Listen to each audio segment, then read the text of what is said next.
Okay, guys, let's get into the study. We're going back to 1 John chapter 2. We'll get the scripture up on the screen for you. 1 John 2, starting out in verse 28, picking up from last week. Why people are tuning or firing up your YouVersion, or again, if you need Bibles, we've got some Bibles around that we can help you out with. But I want to do a little bit of recap. And yes, I know I do recap every week, unless if it's the first week of a study, because I like to get us in the same ballpark together. I do not say I like to get us on the same page, because there's a lot of details, there's a lot of meat and potatoes within that you miss if you're not here. So if you are touched today by the message at all, if it challenges you at all, can I encourage you to go back and pick up where we've been so far and go deeper than just my little recaps each week. You can do that through the church website. If you're using YouVersion, there's a link right there that you can go to be able to pick those up. But we are about 4 weeks into this study. So I want to make sure I just have that invite out there if you want to go deeper. But here's basically what we've talked about. We're talking about greater love. That Jesus said to us that there is no greater love than when someone will be willing to lay down their life for another, which Jesus did to us in 2 different ways. And so through that, we've focused on 3 branches that John, the Apostle John, who wrote this letter, is focused on. He talked about the love of God, the incredible love of God that he has for us, the love that the Lord has for us. We've talked about our struggling love for him. And if that phrase doesn't make any sense to you, trust me, go back, read into it. Because when we get down to reality versus our intentions, when it comes down to our actions versus our heart, it's a struggling love that we have for him sometimes. And our love for one another, which he actually really doesn't get too deep into, at least not yet. It's kind of like he has this mentality of we understand God's love for us, we truly love God, then loving each other is just kind of a given. But he keeps pushing up against that. Last week we built on that foundation a little bit with this comparison of being of the world or being of the Lord. And this week he's going to continue into that kind of analogy, but he's going to take it maybe even a little bit sharper. So I know it's been a heavy topic. And I think there's a reason for the topics. I think he's about to repeat himself on some things, and I think there's a purposeful reason that he does, which we'll talk about as we get into it. Did I talk long enough? Is everybody there? Great. Okay, we're good. So we're going to, again, exactly where we dropped off, because we actually read verse 28 as part of our study, but we're going to bring it back in and go a little bit further.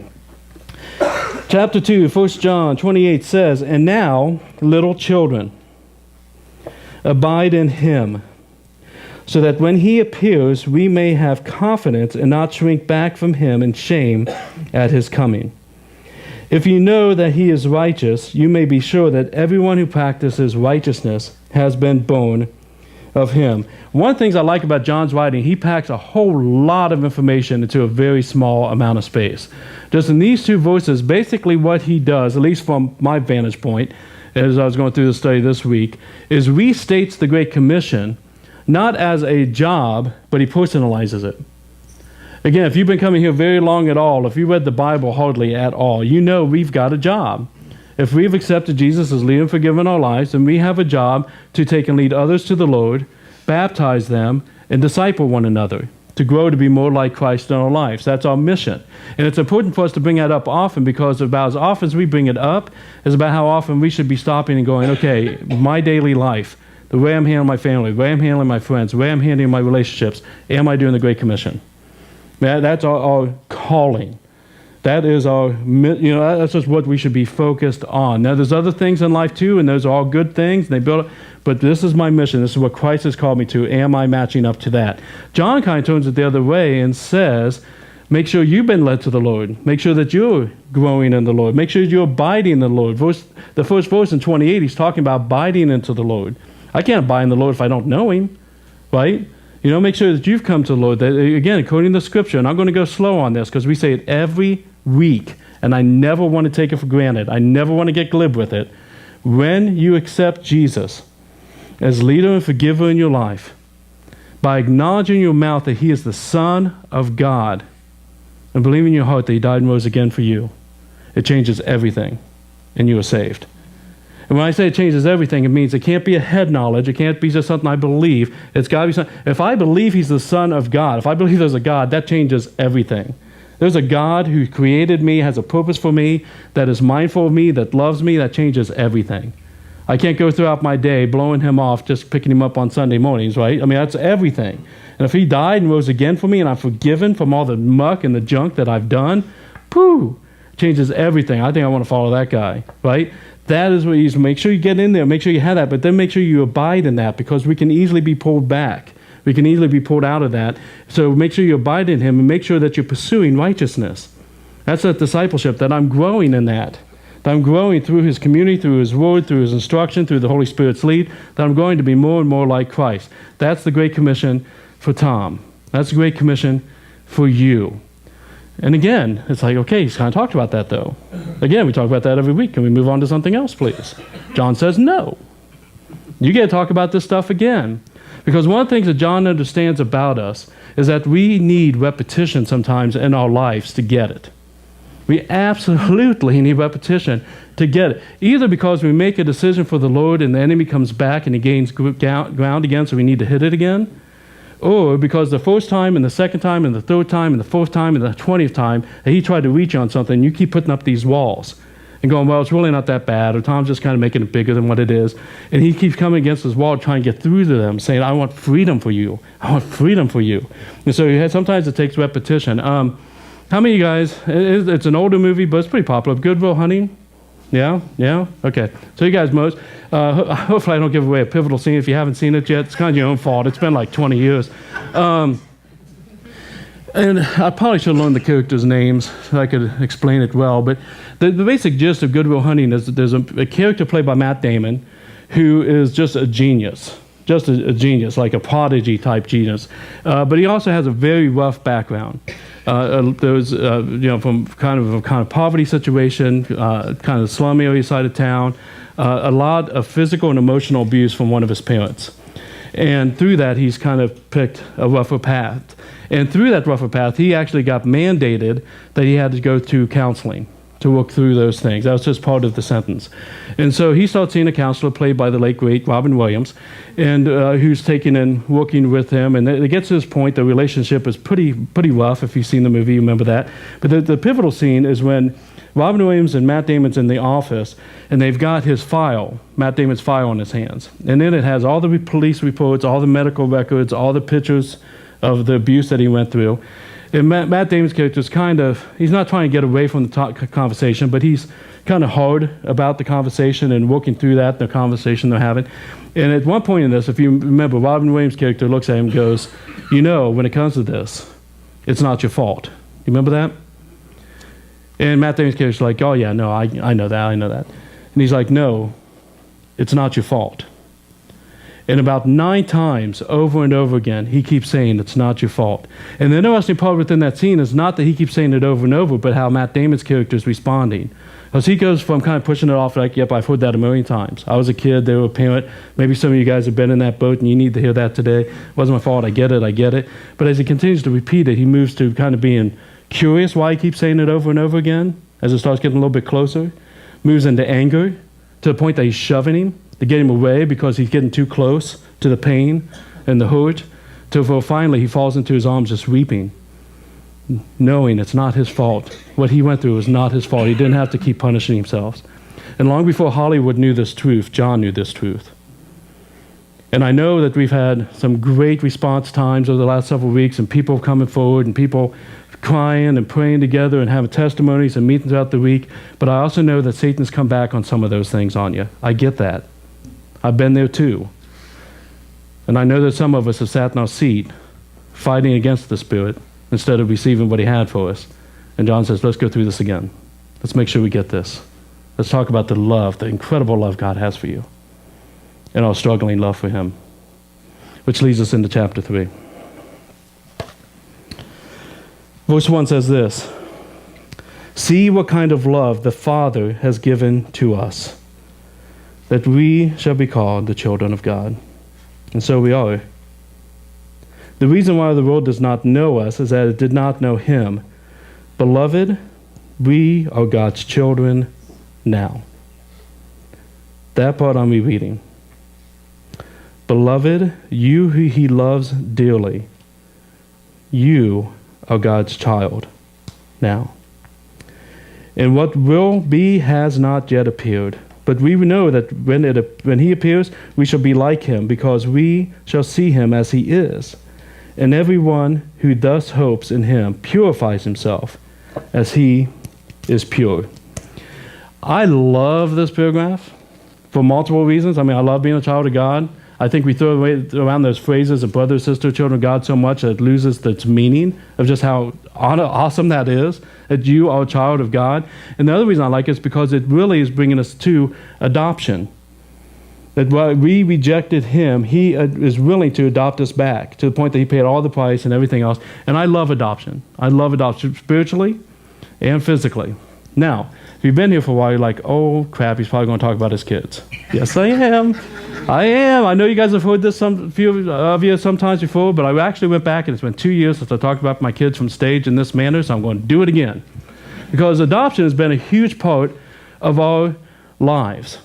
If you guys know us, we have 2 children, Ryan Michael, who's 22 years old, and then also my daughter, Emily. And both have come to us through the power of adoption. I found out when I was in my mid-20s that I cannot have children biologically. And it's not a situation where I had to go to a lab, or I had to get things frozen, or I had to start in boxes instead of briefs. I mean, I've got nothing to work with. It would take a miracle of God, and even more so now, for me to be able to have a child. And I remember when I went through that, and some of you guys have been through infertility, I know. It was devastating when you heard that news. It just is. You have all this mix of emotions of, will I be able to have more children? Because I did have Ryan in my life at that point, which I'll talk about in a moment. You go through these emotions of guilt because you feel like you can't give to your spouse what you wish you could.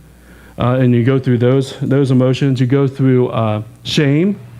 I know, and I've heard this from other people as well. You kind of feel like a lesser of a man or lesser of a woman for some reason because of infertility. And it took a process, and it took a little bit of time. It took God and the Holy Spirit to let me learn that all of that is crap. It's all just lies. And I am so unbelievably blessed in my life, I can't even tell you. I love my life. Doesn't mean I don't have bad days. Doesn't mean I don't mess up. I love my life. I've got an awesome wife. I was sitting with a buddy of mine. He's been my best friend since 5th grade. Haven't seen him for probably 6 months. We were having dinner last night over Belly Busters. And we're talking about things, and I brought up, Jenny came up in the conversation, and he's like, dude, you are so lucky, you could never do better. And I'm like, wait a minute. Is that a compliment or a slam? You know what I mean? It's like, I hope she's a good woman then, because otherwise you're really kind of trashing on me. But it's true, I couldn't do better. She was just what God had for me. I remember when we were dating, there was a conversation we had, because we knew early on we were headed towards marriage. We didn't get married real quick because I just think there's wisdom in that, and so does she. So we waited a period of time. But I think it was 3 months in to our relationship, we had a conversation. And I suggest if you're thinking about getting married, have this conversation. We spent time telling each other, this is why you don't want to marry me. These are things about me that will drive you nuts or will cause hardship in your life. We talked about, I knew I was called into full-time ministry. And if you're not called into being a full-time pastor's wife, full-time ministry, that's never going to work. You don't want to marry me if that's not what your calling is. And she shared things with me that I'll email to you later because she watched these podcasts. But one of the things I shared with her was the infertility. I can't give you children biologically. And what was amazing, because again, some of you guys are thinking, oh, how can I ever get married? How can I ever have kids because of this problem, this problem, this problem? That was one of my challenges. And Jenny said, you know what, that sounds great to me because I want to have kids. I love Ryan. But to be honest with you, I've never had a desire to be in labor or pregnant or any of those type of things. I ought to use my Amanda joke, so I'm not going to do it here. Because I missed that, Mike. I missed that opportunity to have her be mad at you and have that reason to be excused. But no, she had no desire. She's like, you're a perfect guy for me. I'm like, okay, then you're stuck with me. And it's gone really, really well. But again, both of my kids through adoption. So I'm going to do the proud parent thing. I'm going to show you pictures of my kids. No. The other half of people are like, Let's see if this thing works. There's my son. For those who know him now, when I met Ryan Michael, it was when I met his mom, who is his biological mother. There was no biological father as part of the mix. And I met him, we were working together, so the first time I saw a picture of him was another baby picture that he refuses to let me show because he was a big boy. He's a big baby. So I came around and saw a picture on the desk, and I'm like, man. that's a big boy. He was a big, big baby. That's just one of my thoughts. But this is about the age he was when I met Ryan. His mother and I did end up getting married, and we were together for about 3 years before, unfortunately, she left in another relationship. But mine and I kept our relationship together. I was not his legal parent, because at that time his biological father, who's not in the picture, was also a very abusive and troubled man. I don't know anything about him today, but at that time he was. And so he had other children, biological children, that they tried doing adoptions that were really messy, and we decided not to go with that or to fight with that. But I still continue to be dad. I had Ryan every weekend. He did soccer for a long time. My boy's one of those kids that if he loves something, he excels in it. If he doesn't, he flunks out big time, like school. He did well through elementary, but like junior high, high school were horrible. It was just constantly flunking out, not doing homework, everything else. He switched to trade school to become a mechanic, graduated top of his class within 2 years. It's just if he loves something, he does it well. Soccer was one of those things. He did soccer for a long time, except for he was a really good defense guy, and he always wanted to be offense, so that lasted about 5 or 6 years before he kind of gave up. He's now, like I said, a mechanic. That's what he does full-time, which is really odd. For those who have parents of adult children, you know what I'm talking about. When you hear your kid behind you say, "Hey, Dad," and you turn around and he's 6 foot tall and he's got like oil arms, you know what I mean, like mechanic arms, and he can kick your butt. Since he's not here, I can say that because I'll never admit it to him. But it's odd when they get to that stage, and even odder now that he's engaged and and get ready to get married. He honors me. He's an awesome son. He's usually here every other week or so. Right now he's going through completely redoing his Jeep, so he has no vehicle for a couple more weeks, but got to have lunch with him Friday and spend time with him. I'm thrilled that he's decided that they're getting married here next summer. It's a little bit of a drive for people. We said, this is my church. This is what I was raised with. He wants to be able to be here. He asked me to do the wedding. And I said to him, son, I'm never going to get through that one without breaking down. I'm like, you really want Dad doing that? He's like, you cry at everything anyways. I guess that's what it is. So I'm very, very blessed with Ryan Michael. When it comes to Emily, it's a little bit of a different path. This is the first time that Jenny and I were meeting Emily. So this is at the baby house. And some of you guys remember who I know, like Stephen, Katie, and Carrie, and Scott, and Brenda, and my good friend Laura back here, who doesn't want me to embarrass her. Hey, baby. You guys remember her because you were at church at that time? We adopted her overseas in Kazakhstan. That labor lasted a little over 3 years that we went through, and took a lot of work and a lot of finances and fundraising and whatnot, which Jenny took the lead on all that, so I won't take any credit on it. But we met her in Kazakhstan. We were supposed to be there 2 months. We ended up being there a month. God did some things in our favor as far as getting home, but at the same standpoint, we loved the people, we loved the culture, loved learning about that with Em. She kept getting older, and she keeps growing up a little bit too fast for my taste. Here's kind of the toddler days. I'm trying to see if I'm doing anything embarrassing in the back on the picture. Nope, I'm good. Okay. But yeah, she grows up fast. She's a sensitive child, a lot of emotions. Yay. It has its pros and its cons. What's that? Yeah, I'm telling you, baby. But hold on. I got to sit down for a little bit now. You guys depress me. The hello was the audience participant. Okay. But she loves cheerleading, loves gymnastics, and she's getting old on me way too fast. Way too fast. She's a beautiful daughter and just a great joy that we have. And I'm not really joking about the emotion. She has a thing called SPD, which she has problems processing her senses, which again has its struggles with it. But at the same standpoint, we're learning so much more about her and just the way that she's just so raw with how she feels about people. And I think one of my favorite things about Emily is that she's just, and Ryan too, because they're both very sensitive children to family. That's just been installed into them. And Emily, about, I don't know, when she was back at this stage, she was about 2.5 years old, she said to me one day, she didn't say, you're the best daddy ever, but she said, you're the best daddy I ever wanted. And there's something about adoption in our household that just gets it. And that's continued today. We say it all the time. You're the best dad I ever wanted. You're the best daughter I ever wanted. And what God has entrusted us with has just been a huge blessing. But she gave me this yesterday. I'll share this with you. Honest to God, she didn't know about the sermon or anything I was going to be talking about.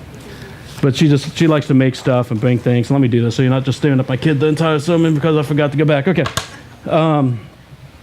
But she made this for me, just a picture or whatnot with both of the kids on it. And she put your kids that God made. And that's the power of adoption. You know, and I've been very, very blessed. But one of the challenges with adoption is that you get a lot of comments people make to you that aren't mean. They're not stupid. They're just ignorant. They just don't understand adoption, you know. And it's a lot of times it's made to be a compliment, you know, type of thing. But when they ask you, you know, will you ever have kids of your own? Yeah, I've got 2. You know, I've got my kids. You know, they say, oh, this just different things along those lines. Nothing's coming to mind. I'm kind of blanking out a little bit. But there's a lot of different comments that come into it. But one of the things I love about adoption is, and again, I'm not down in biological because I've never been down that path at all, and I've seen beautiful families through biological means. But there's just something about adoption that I get to choose my children and they get to choose to love me. There's just something about that. And when some people take and say, one of the other things I've heard said to me, especially in Ryan's case, because there was a lot of people in the family that just thought I would bail. You know, so after she left in the affair, they just thought I'd be gone. And they're like, oh, it's just so great of you that you stayed in his life. I had no choice in that.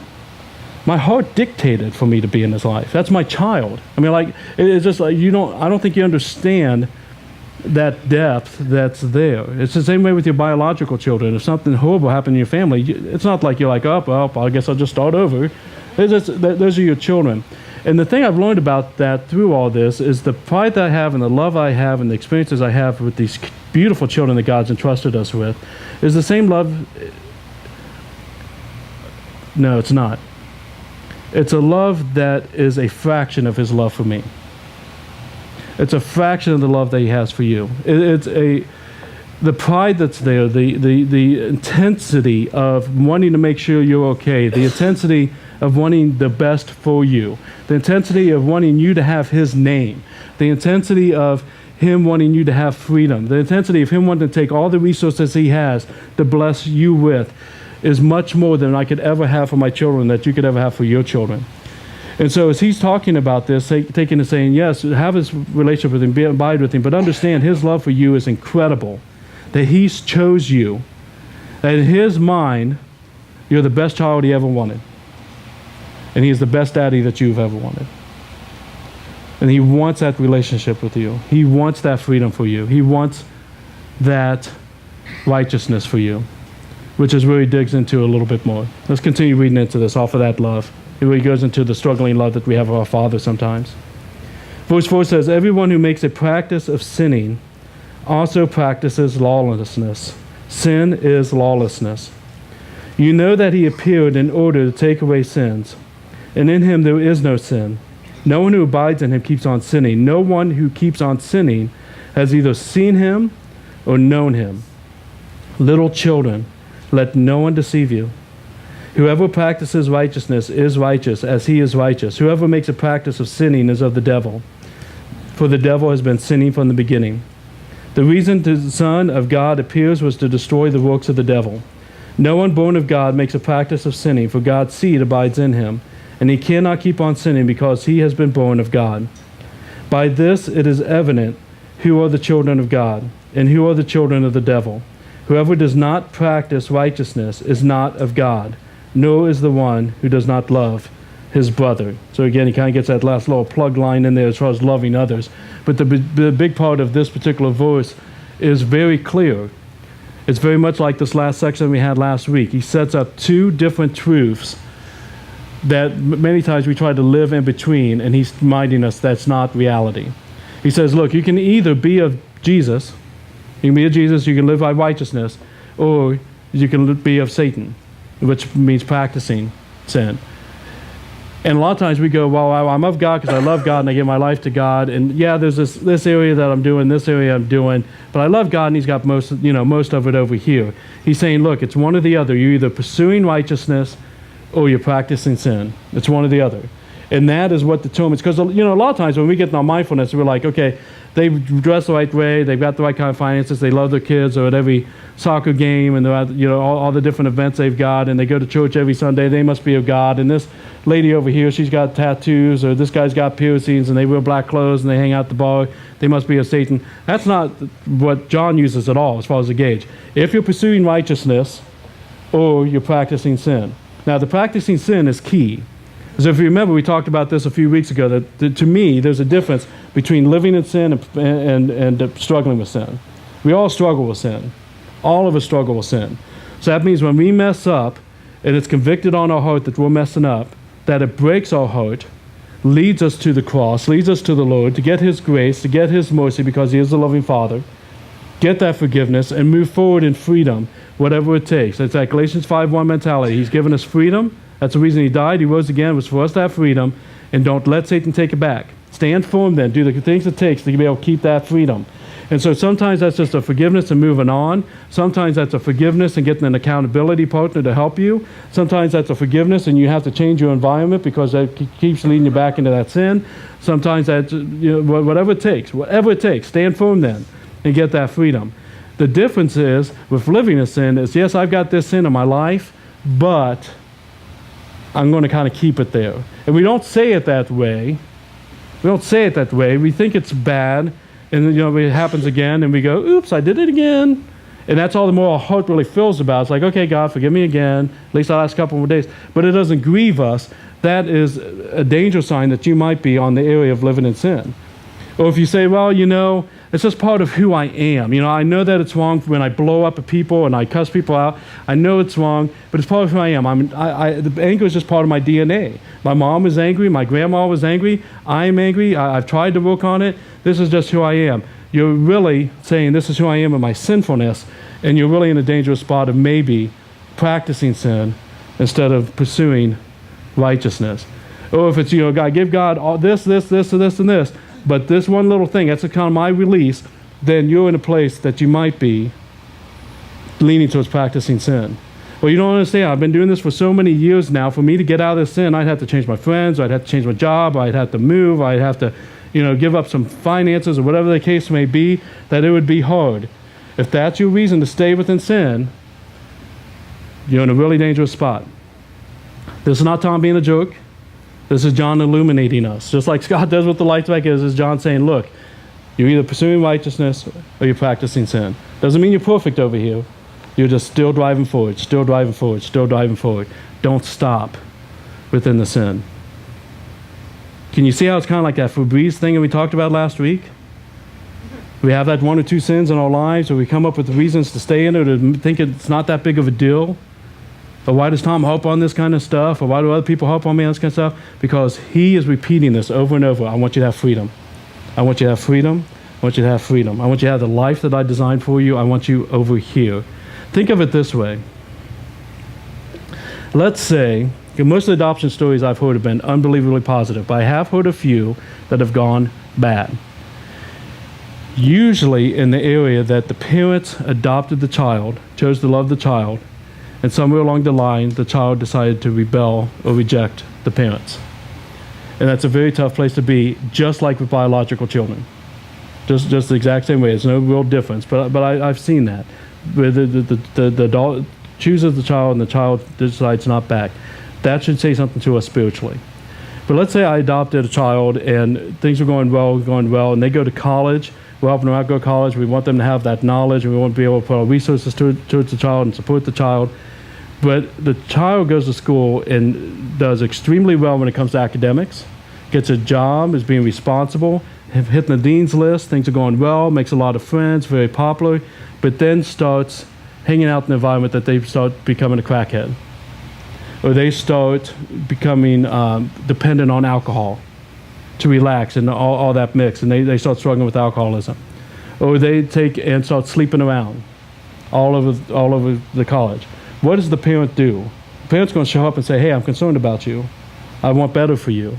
And the child could say, well, hey, look, I'm doing great in academics. I'm on the dean's list, and I got into the right fraternity, sorority, and all these other things are going, well, why are you so worried? Why are you so focused on this? This is nothing. This is just my way to get through. Why can't you be happy about the things I'm doing for you that are good? No parent's going to go, oh, you're right. Let's let you do that alcohol. Oh, let's let you sleep around with every guy. That's a good idea. You need that release. We don't do that because we want the best for the child. And some of us are living that way with our daddy. Some of us need to let that repetition hit our hearts. Now, I'm looking around the room. I love you guys. I love you guys. I love you guys. And we're going to pray here in a second because I see some people getting hit and I see some people glazing over. The Spirit has something for us here today. Pray with me. Father, I pray that you move through this place and that you get our attention and you shake us if you need to shake us and you love on us where we need love. You yell where we need yelling. You catch us where we need to fall. But let your Spirit move in this place at this time. Because you love us too much to let this moment pass. You love us too much to let this be a moment where we lean back in our chairs and our eyes are half down and we're thinking about the rest of the day. You want this moment with us. Let your Spirit move here. Let your voice be here. In some areas, Father, you move. I can see it in people's faces. I can see it in their body action. And there's some things going on. Some people are celebrating because of past sin that they have already walked away from, Father, and they're reminded of your love. But some of us need to hear this today. Some of us need freedom in this today. Invade us. Whatever it takes, shake us.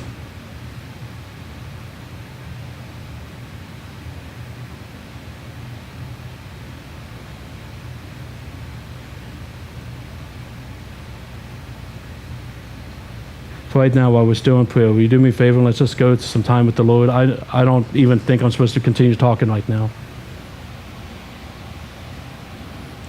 I think this needs to be time between you and the Spirit. Maybe you've never accepted Jesus as leader and forgiver in your life. Maybe in this moment you already feel the walls have gone up and maybe it's not hitting your heart, or maybe it's hitting your heart exactly where the Spirit's trying to get you. And you need this time just to say, Daddy, I need you. I know I've been running hard. I know there's been different challenges, different things going on. There's been areas that I've failed, areas that I've dropped. And today I get it that you love me. And that you've paid the price to adopt me. And you're just waiting for me to choose you. Today I choose you. Just spend that time with him. Some of you guys, you might have made a decision last week or 2 weeks ago with tears and prayer. Look back over the last couple of weeks, you've had some new victories and you've had some new stumbles. And I get it, it's getting your heart right now. Celebrate that because that means you're pursuing righteousness. Doesn't mean you're perfect. None of us are. But you're moving forward. You're growing in him. Celebrate that. And rest knowing that his power and his perseverance and his peace is within the Holy Spirit that resides within you as a child of God.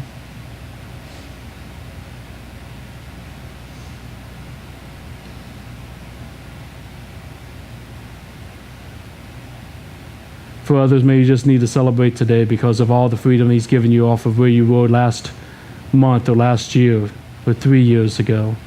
And that's awesome. I celebrate with you, but also be cautious because it says in the scripture when we think we're standing the strongest, we got to be cautious. That's usually where the enemy likes to hit us too. We get to feeling a little bit too confident in ourselves and some of the decisions we made and forget that we need the Lord.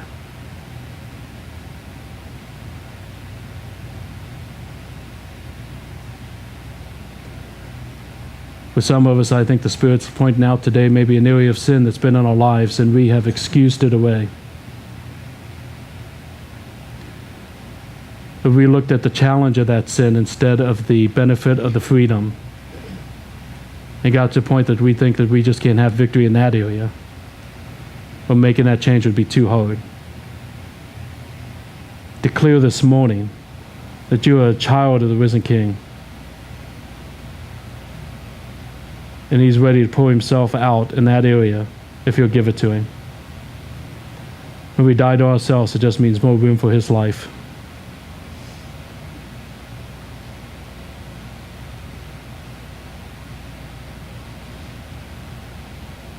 How will you respond to what the Spirit's put on your heart this morning? Take that moment as the Spirit moves.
If you're still praying, go ahead and just keep praying. If you're done, just go ahead and listen in. And I don't know fully what the Spirit's doing or why he's doing it, but I'm going to read some word over you. And then we're going to go to a video as we come to the close of our service together. This is not what was planned or whatnot, but this is where the Spirit's moving. So if you're still praying, please do. Do not let us hinder you. Hebrews 10, starting verse 19. Therefore, children, since we have confidence to enter the holy places by the blood of Jesus, by the new and living way that he opened for us through the curtain, that is, through his flesh. And since we have a great priest over the house of God, let us draw near with a true heart and full assurance of faith, with our hearts sprinkled clean from an evil conscience and our bodies washed with pure water. Let us hold fast the confession of our hope without wavering. For he who promised is faithful. And let us consider how to stir up one another to love and good works, not neglecting to meet together, as is the habit of some, but encouraging one another, and all the more as you see the day drawing near. For if we go on sinning deliberately after receiving the knowledge of the truth, there no longer remains a sacrifice for sins, but a fearful expectation of judgment and a fury of fire that will consume the adversaries. Anyone who set aside the law of Moses dies without mercy on the evidence of 2 or 3 witnesses. How much worse the punishment do you think will be deserved by the one who is trampled underfoot by the Son of God, and has profaned the blood of the covenant by which he was sanctified, and has outraged the Spirit of grace? For we know him who said, "Vengeance is mine, I will repay." And again, the Lord will judge his people. It is a fearful thing to fall into the hands of the living God. But recall the former days when, after you were enlightened, and you first came to the Lord, and you endured a hard struggle with sufferings, sometimes being publicly exposed to reproach or affliction, and sometimes being partners with those who were treated like such. For you had compassion on those in prison, and you joyfully accepted the plundering of your property, since you knew that you yourselves had a better possession and an abiding one. Therefore do not throw away your confidence, which has a great reward. For you have need of endurance. For you have need of endurance, so that when you have done the will of God, you may receive what is promised. For yet a little while, and the coming one will come and will not delay, but my righteous one shall live by faith. And if he shrinks back, my soul has no pleasure in him. But we are not of those who shrink back and are destroyed. But we are not of those who shrink back and are destroyed. We are those who have faith and preserve their souls. Wherever you're at with the Spirit today, know this: your daddy loves you. If you come to him for the first time today or in a new area that you have not come before, he is willing to put his name on you, his love on you, and give you every resource he has for the freedom he desires for you that you want as well. Your daddy pulls up your pictures on big screens in heaven and says, "Look at my kid here." When you're going through the struggle and you're coming up against the wall and Satan tries to take you down again, your daddy gets a little upright upset and moves on your behalf. When you're living in a place that you feel like you're somewhere between the Lord and Satan, your daddy says, "That place does not exist. You're mine." When you make decisions and say, "Daddy, I want what you want for me," he says, "And I'm right here with you, and I'll walk that path with you. You're my baby." When you say, "Daddy, you're the best daddy I ever wanted," he says, "Sweetheart, you're the best child I ever wanted." This is a heavy study that we're in. It's a heavy chapter that we're in. It's repetition to get through to us. And he does so not because he's an agent of guilt. He does so because he loves you too much to leave you where you let yourself stay.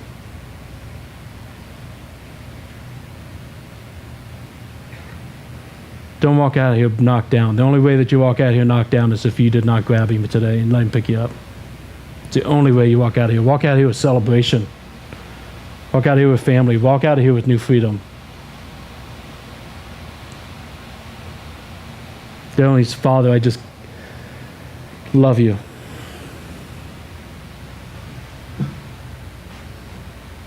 Best daddy we ever wanted. In your name we pray, amen.